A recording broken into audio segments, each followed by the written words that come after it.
자, 보겠습니다. 줄글로 다시 한번 내용을 확인해 보도록 할게요. 왼쪽에. 자, 위에서 말한 성정여의 네 단계를 구체적인 상황과 연결해서 생각해 봅시다. 상황을 조금 구체적으로 설정을 해주었어요. 내가 만약에 사흘 동안 아무것도 먹지도 마시지도 못했다고 합시다. 라고 해서 마음의 작용의 그 단계를 현실에서 구체적으로 어떻게 나타날 수 있는지 구체적인 예를 들어서 설명하고 있습니다.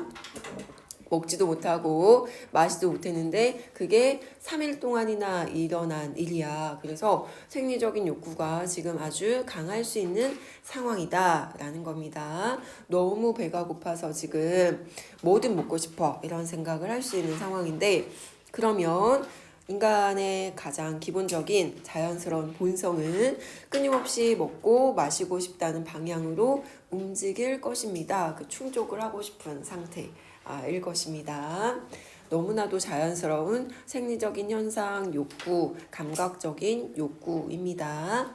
배고픔을 해결하고 싶어하고 그 배고픔을 해결하는데 다른 것들은 별로 신경 쓰고 싶지 않아 하는 내가 우선이지 라고 생각하는 태도가 나타날 것입니다.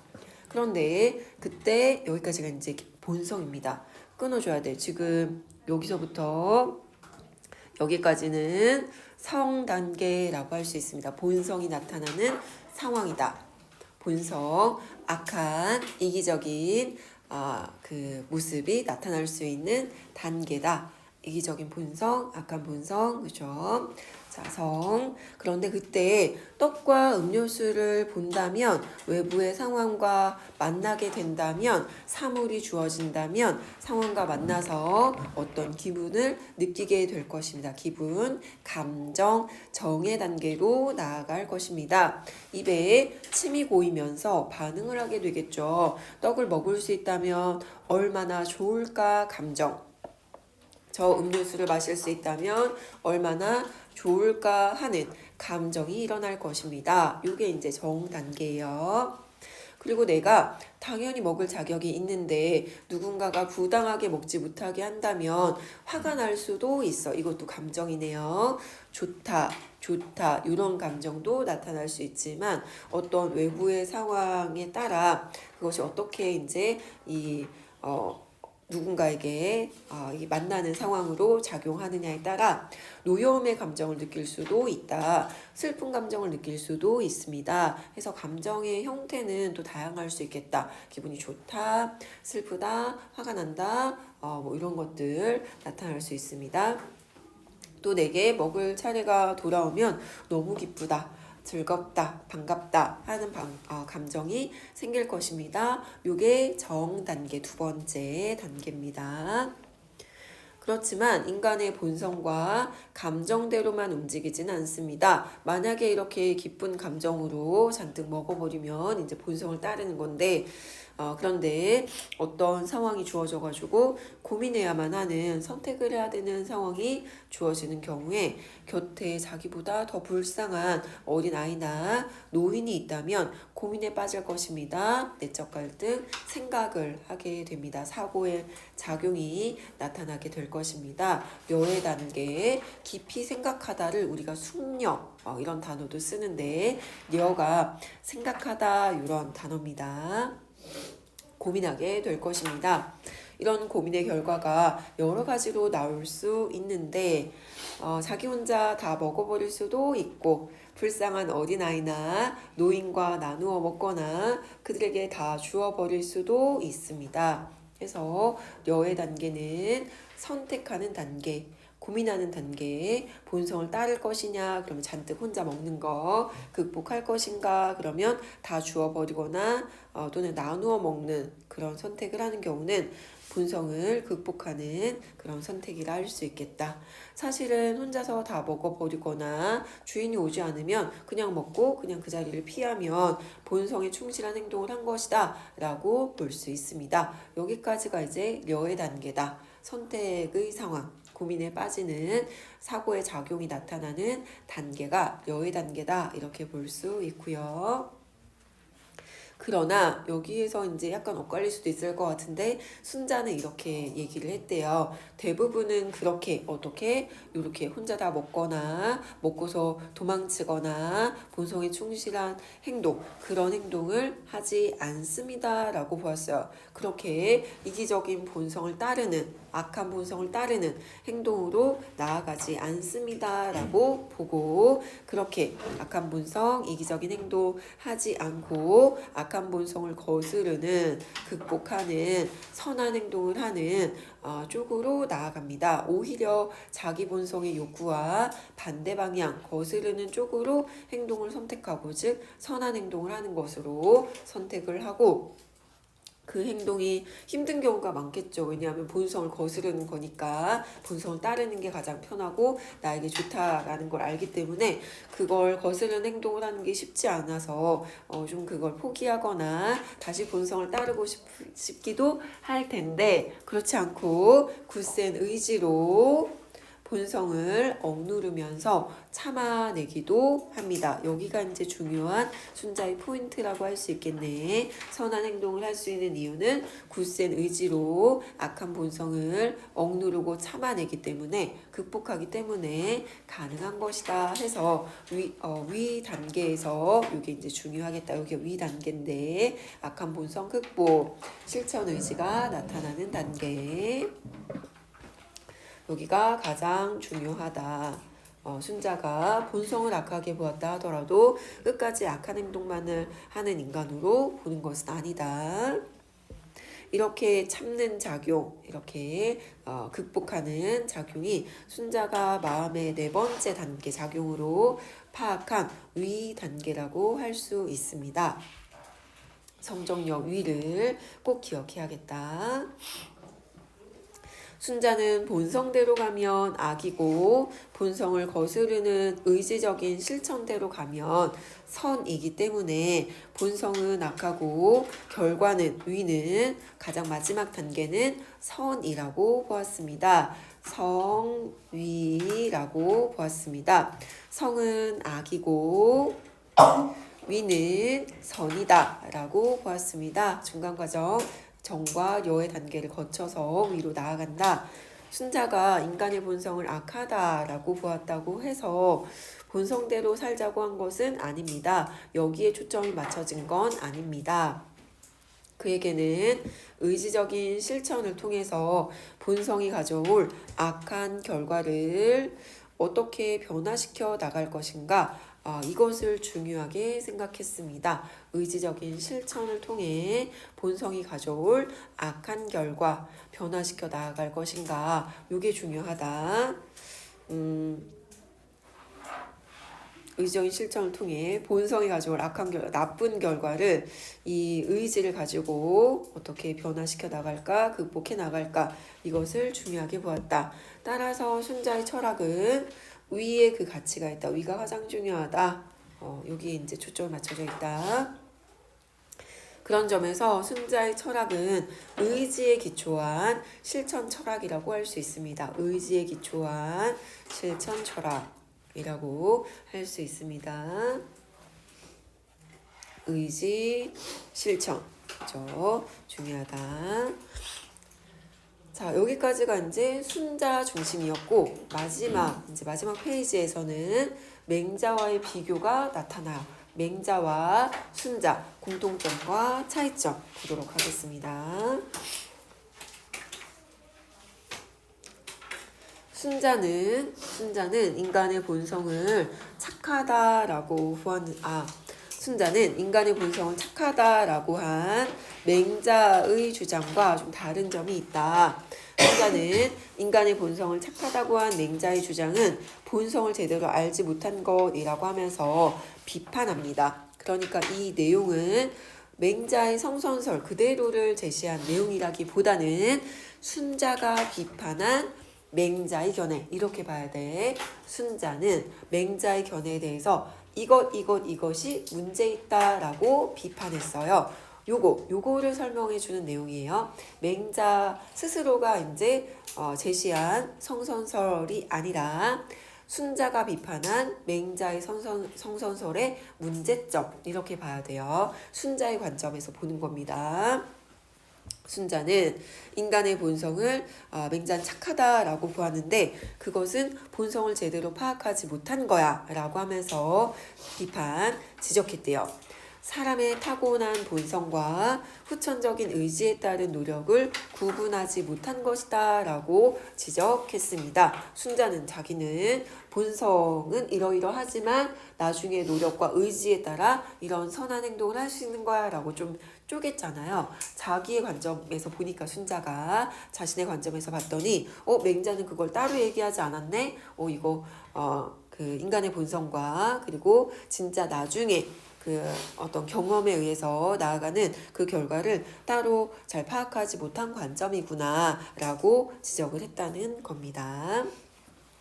그리고 맹자의 말대로 본성이 본래 착한 것이라면 맹자는 처음부터 착하다 이렇게 봤는데 착한 것이라면 그러면 악한 행동을 하는 대부분의 사람들은 그러면 태어나자마자 아마도 이 착한 본성을 잃어버려서 그런 악한 행동을 하는 거겠구나 라고 순자는 그걸 설명했다는 거죠. 맹자의 견해에 대해서.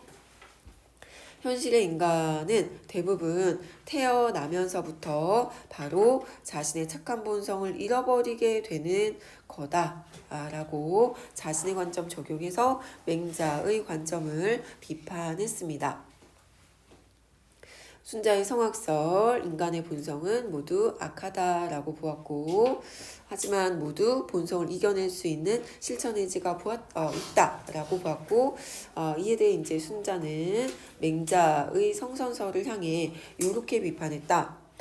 맹자의 성선설은 인간의 본성은 착하다라고 보는 건데 착한 행위를 하지 않는 인간들에 대해 순자는 그러면 이 맹자는 다 착하다라고 봤는데 악한 행동을 하는 사람들은 태어나자마자 본성을 잃어버렸고 그런 경우 이제 대부분의 사람들은 그 본성 착한 본성을 잃어버린 사람들이구나. 그치? 하고서 이제 순자는 맹자의 견해를 비판했대요. 또 인간이 본래 태어날 때부터 착한 본성을 타고 태어나는 그런 존재라면 애초부터 훌륭한 임금이나 좋은 제도 따위는 필요가 없다고도 했습니다. 이렇게 엄격한 제도, 법, 그리고 임금의 통제 이런 것들이 있어야만 했던 이유는 악한 행동을 하는 인간들이 있었기 때문에 해서 훌륭한 임금의 통제나 엄격한 법률 제도가 필요한 이유, 법률 제도가 필요했던 이유는 악한 행동을 하는 이기적인 인간이 있었기 때문이다. 악한 행위, 본성을 거스르지 못한 사람들이 있었기 때문인데 그러면 맹자는 그걸 설명하지 못한다 라고 봤습니다. 악한 행위, 이기적인 행위를 하는 것에 대해 맹자의 관점이라면 설명을 하지 못한다. 그런 임금이나 법, 제도 따위가 맹자의 관점이라면 처음부터 필요가 없었을 텐데 이런 게 있다라는 것은 본성이 착하지 않기 때문에 그런 거다. 이렇게 순자는 바라봤어요. 자, 그래서 이렇게 이제 그 순자 관점에서 맹자의 견해에 대해서 비판을 했는데 다시 한번 또 다른 이제 그 비교가 될 만한 차이점, 대조가 될 만한 점을 찾아보면 맹자는 모든 인간의 본성이 착하다라고 보면서도 실제적인 강조점은 군자에게 두었대요. 군자에게 두었다. 그런데 인간의 본성에 생리적인 면이 있음을 인정하면서도 이거는 순자의 견해와 공통적이다라고 할 수 있겠다. 그지? 같다. 생리적인 욕구, 생리적인 면 있어. 아까 순자도 생리적인 욕구, 감각적인 욕구를 강조했었는데 맹자도 그것에 대해서 인정을 했대요. 순자와 맹자의 공통점입니다. 생리적인 면이 있다. 그죠? 그런데 그러한 생리적인 면이 본성인 사람들은 소인이고, 이것이 이제 본성인 사람들은 소인이고, 군자는 도덕성만이 본성이라고 했습니다. 그러면 사람의 유형을 둘로 나눈 거예요. 소인 유형과 군자 유형의 사람들로 나눈 거야. 소인들은 생리적인 면을 본성으로 가지고 있는 사람들, 군자는 도덕성을 본성으로 가지고 있는 사람들, 이렇게 나눴다. 군자 그리고 소인, 군자와 소인으로 나누었다. 그렇죠? 소인으로 나누었다. 소인. 네, 군자는 어떤 사람들? 군자는 도덕성을 본성으로 하는 사람들. 그리고 소인은 생리적인 면을 본성으로 가지고 있는 사람들. 생리적인 면을 본성으로 가지고 있는 사람들이다. 맹자는 사실상 군자의 도덕성만을 인정을 한 것이고, 일반 백성들, 주로 이제 소인들, 도덕성에 근거한 군자의 교화를 받아들일 수 있는 정도의 자질만을 인정한 셈입니다. 그래서 이 소인들은 군자가, 도덕성을 가지고 있는 군자가 가르치고 바람직한 방향으로 이끌면 그것을 받아들여서 선한 본성을 잃은 상태인데 그걸 되찾아야만 하는 그런 존재라고 본 거래요. 그래서 군자와 소인으로 나누어서 좀 불평등한 관점으로 설명했다. 이렇게 볼 수 있습니다. 군자 좀 더 이제 우월한 인물들, 인간들 이렇게 봤고, 그리고 좀 더 그 아래 약간 열등한 그런 인간들로, 일반 백성들로 좀 유형을 나눈 관점이다라고 볼 수 있겠습니다. 그렇다면 순자는 어떨까요? 순자는 본래부터 악하다고 한 그 본성은 누구의 본성을 가리킬까요? 순자는 성악설, 다 악하다, 본성이 악하다 이렇게 봤는데, 그러면 그 본성은 누구의 본성을 악하다라고 본 것일까요? 누구냐면 누구를 본 것일까요? 그에 대한 질문의 답은 바로 다음 문단의 첫 번째 문장의 답을 얘기해 줍니다.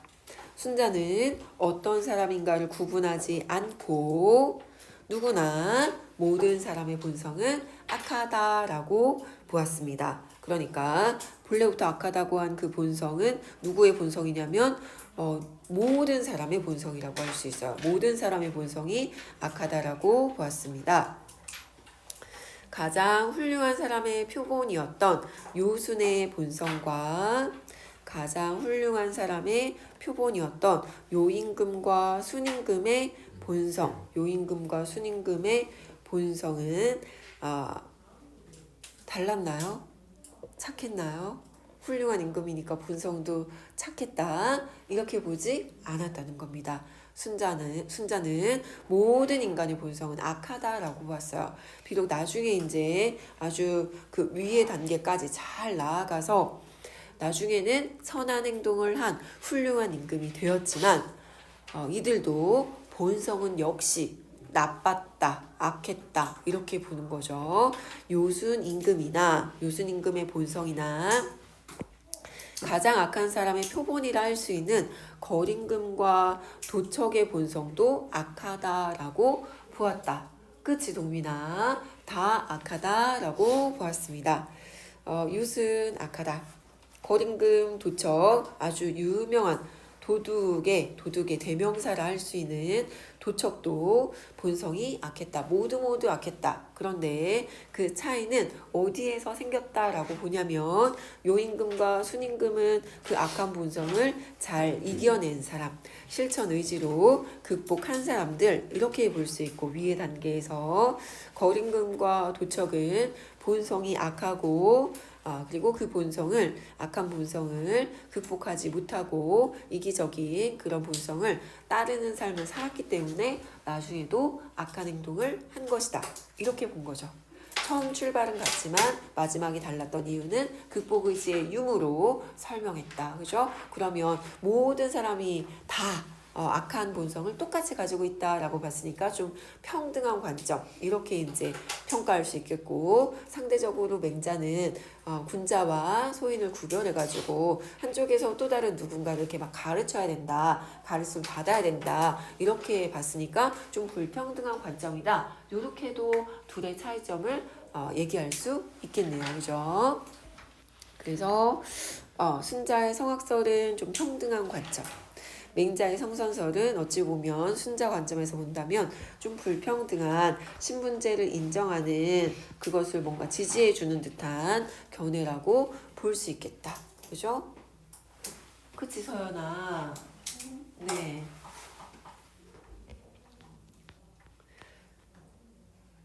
자, 그리고 순자가 같다라고 보았던 그 본성은 당연히 생리적인 감각적인 본성입니다. 본성은 악하다라고 보았던 그 본성은 생리적인 감각적인 욕구, 성단계의 본성을 뜻합니다. 그렇다면 이러한 선한 행위, 도덕성은 본성 자체에서 나오는 것이 아니라 그 악한 본성을 아주 굳건한 의지로서 이겨낸 것, 실천한 것이라고 볼 수 있어서 현실에서 이루어지는 노력에 의한 실천 철학이다. 이렇게 볼 수 있는 셈입니다. 이렇게 위 단계에서 선한 행위가 가능하다. 아주 강한 실천 의지로서 이루어지는 노력의 결과다라고 설명할 수 있습니다. 여기까지가 교과서에 실린 순자의 성악설 지문이었습니다.